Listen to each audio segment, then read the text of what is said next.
কারা কাছে আশ্রয় কেন্দ্রে আসেননি এতদিন পর্যন্ত দায়িত্ব ছিলাম পৌরসভা থেকে জানি না গতকালকে চাউলের বস্তা পাঠাচ্ছে, দেখেন কার কাছে পাঠাচ্ছে। নাসির ভাই সবচেয়ে ভালো নাসির ভাই চাকরি করে ও তো দায়িত্বশীল এই জন্য বলতেছি দায়িত্ব না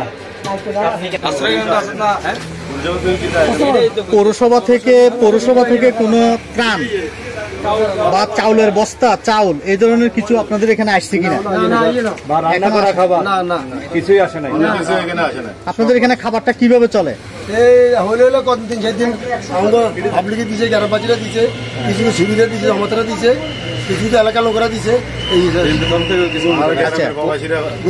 প্রবাসীরা দিছে।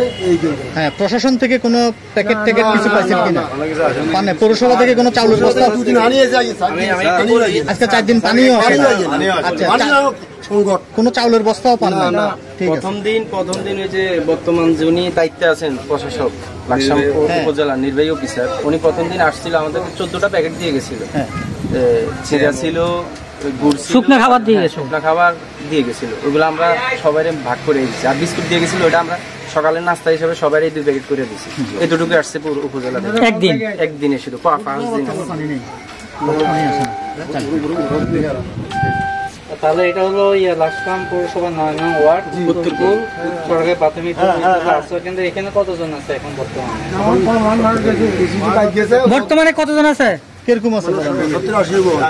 80 ফ্যামিলি আছে আর কিছু আর এখানে মিলে আগে ছিল 95 থেকে 100। কিছু ওই দিনে থাকে না, রাতে থাকে, ওই দিনে বাড়ি যায়।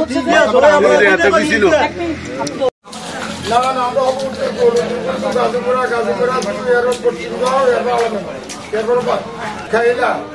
খাই রেডি হলো। আচ্ছা একটা কাজ করলেন, আসর পর দিলে না আমরা বইতে বাজারও। বৃহত্তর অঞ্চলে কোটি মানুষের জন্য সর্বাধুনিক প্রযুক্তির চিকিৎসা সেবা দিয়ে যাচ্ছে লাকসাম ফেয়ার হেলথ হসপিটাল।